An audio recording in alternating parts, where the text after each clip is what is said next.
এখান দিয়ে উঠে উপরে রান্না করে এবং লোকজন থাকে, আর কোনো রাস্তা নাই এটার। আপনি এই যে সুরঙ্গের মতো একটা জায়গা, নামারও সিঁড়ি নাই, তাহলে আপনি এখানে উঠানামা করার সিঁড়ি দেন। আপনি এটা এইভাবে করে মানুষ আগুন লাগলে তো নামতে পারবে না। মনিটরিং এ আসছে আমরা। বুঝতে পারছেন আমি কোথা থেকে আসছি? জাতীয় ভোক্তা অধিকার সংরক্ষণ দপ্তর থেকে আসছি। ঠিক আছে, না খুলবেন কেন? আপনি বলেন মেয়াদ কবে শেষ এটার? 25 পর্যন্ত। আচ্ছা ঠিক আছে, অনেক ধরনের সচেতনতার প্রয়োজন আছে। আমরা একটু দেখি। হ্যাঁ, ভিতরে কি? এটাও খাবারের জায়গা? এরকম কেন? এইটা রান্নাঘর ছাদের উপরে, এরকম সুরঙ্গের উপরে এখানে চুলা রান্না করা, এটা কি অনুমোদন আছে আপনার? না না না, এটা তো রিস্ক। আপনি বুঝেন না কেন? আগুন যদি লাগে কি পরিণতি হবে? আপনি এই যে সুরঙ্গের মতো একটা জায়গা, নামারও সিঁড়ি নাই, তাহলে আপনি এখানে উঠানামা করার সিঁড়ি দেন। আপনি এটা এইভাবে করে মানুষ আগুন লাগলে তো নামতে পারবে না। কিন্তু আপনাকে তো সেফটিটা বুঝতে হবে। আপনি কি দেখেননি যে আগুন লেগে একটা বেলি রোডে কত বড় বিল্ডিং পুড়ে গেছে? এটা দেখেননি? কই দেখেছেন? যে নিউজ পড়েছেন তো টিভিতে, কত মানুষ মারা গেছে দেখছেন তো? হ্যাঁ, আপনার এই জিনিসটা কিরকম হুমকি, কিরকম মানে কতটুকু এটা? আপনি এমন জায়গায় লোকজনকে রাখেন যেখানে উঠানামা করার মতো কোনো সিঁড়ি নাই। এটা একটা সুড়ঙ্গ, এটা উপর থেকে যে এটা কিসে সিলিং এর উপরে থাকতেছে মানুষ। আপনি ঢাকা শহরে থেকে আপনি এভাবে করলে হবে? আবার বলেন যে রাতে থাকে না, ওখানে কাপড় ঝুলানো, সব ঝুলানো। না না না, এই তুমি পুরোটা উঠো। আমার কথা আপনাকে আমি জিজ্ঞেস করছি, তাই না? আপনি প্রথমে বললেন কি উপরে দুজন স্টাফ থাকে, বলছেন না আমাকে? তাদের খাওয়া তৈরি করে, এত বড় কড়াই। আমি বললাম এত বড় কড়াই কেন? আপনি বললেন আপনাদের 3-4 জনের খাবার তৈরি করে। অর্ডার করলে মানে কি? ওটা কি কিচেন? ওটা কি কিচেন? আপনার কি এটা রেস্টুরেন্ট? আপনার কি রেস্টুরেন্টের লাইসেন্স? বলেন, রেস্টুরেন্টের লাইসেন্স হলে আপনি পারবেন রান্না করতে, কিন্তু ওইটা এইভাবে পারবেন না।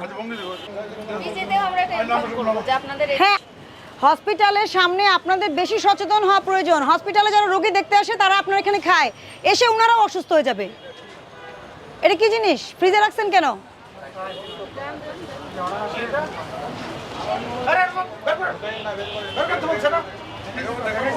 আপনি বের করেন। কি জিনিস এটা ফ্রিজে ছিল?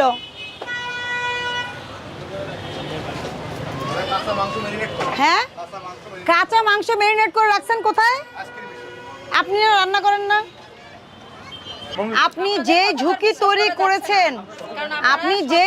তৈরি করেছেন, আপনি মুরব্বী মানুষ, শোনেন আমি আপনার সাথে বলছি না, আপনার এটা কি ধরনের ভুল? আপনি মুরব্বী মানুষ, আমি আপনাকে রেসপেক্ট করে বলছি, এটা কি উচিত কিনা? আপনারা কি এথিক্স বুঝেন না? আচ্ছা ধরেন আপনারা আলুর দাম বাড়লে মন খারাপ করেন না? করেন কিনা? সবাই করে। আপনারা বলেন আমি কি কম দামে আলু খেতে চাই, কম দামে ডিম খেতে চাই, বলেন না? তাইলে নিরাপদ খাদ্য এবং নিরাপদ পরিবেশ এনশিওর করা আপনার দায়িত্ব, আপনার বিজনেস অনুযায়ী। আপনি কি সেটা পালন করেছেন? বলেন। আপনি আইসক্রিমের ফ্রিজে কাঁচা মাংস কেন রাখছেন ম্যারিনেট করে? আবার বলেন যে বুঝে নাই। এখান দিয়ে উঠে উপরে রান্না করে এবং লোকজন থাকে, আর কোনো রাস্তা নাই এটার। এখন আপনি কি এটা দেখে বলেন, আপনি কি মানসিক ভাবে বলেন? আপনি নিজে না খান, আসেন এই যে মুরব্বী শোনেন, আপনাকে আমি সম্মান রেখে বলছি, আপনি অনেক বছর ব্যবসা করছেন, 50 বছর ধরে করতেছেন। ব্যবসায়ীকে অসম্মান করা কিন্তু আমাদের উদ্দেশ্য না। আমরা কি করি? নিরাপদ খাদ্য, নিরাপদ ঔষধ, নিরাপদ পণ্য, নিরাপদ সেবা। ভোক্তা দপ্তর কাজ করে এই 4টা নিয়ে। ভোক্তারা যদি এখানে এসে, শুধু আপনার এখানে না, আমি কিন্তু সমস্ত হসপিটালের পাশে যে রেস্টুরেন্ট আছে, খাওয়ার জায়গা আছে, চেক করি। কেন করি? ওই সময় কিন্তু মানুষের কি হয়, যে রোগী দেখতে আসছে তার কি ওই ধৈর্য থাকে যে আপনার খাবারের মানটা উনি চেক করে নেবে? ওনার সিকিউরিটিটা কি বলেন? আপনাকে কখনোই পিজি হসপিটাল বা এইভাবে ভাড়া দেয় নাই। আপনাকে এগুলি করার কোনো পারমিশন আপনার নাই।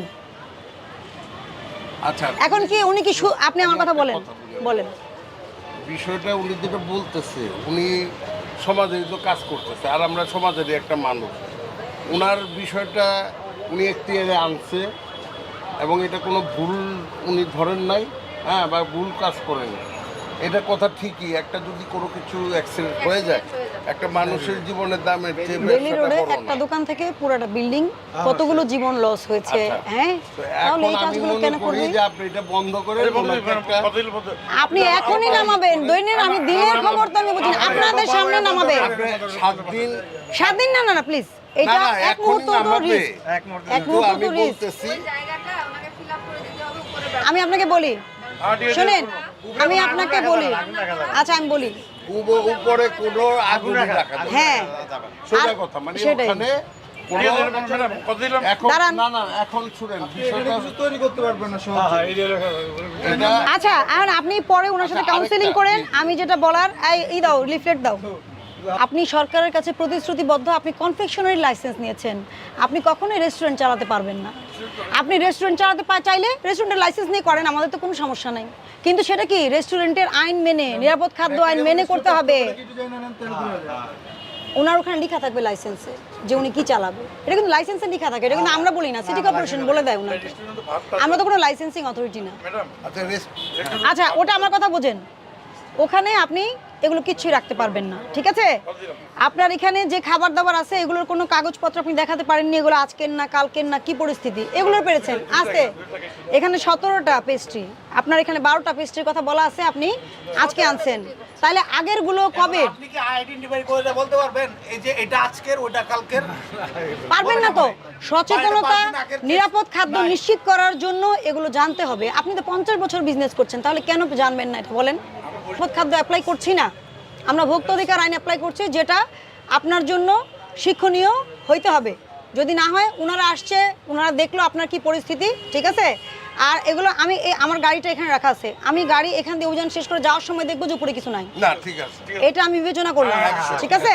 43 ধারা অনুযায়ী আপনার 1 লক্ষ টাকা জরিমানা হয় 1 বছরের আর 2 বছরের কারাদণ্ডের বিধান আছে ঠিক আছে এখন বলেন শুধরাবেন মুসলিকা দিবেন এক খনি দিবেন এক খনি আমি সতর্কতামূলক আপনাকে 20,000 টাকা জরিমানা আরোপ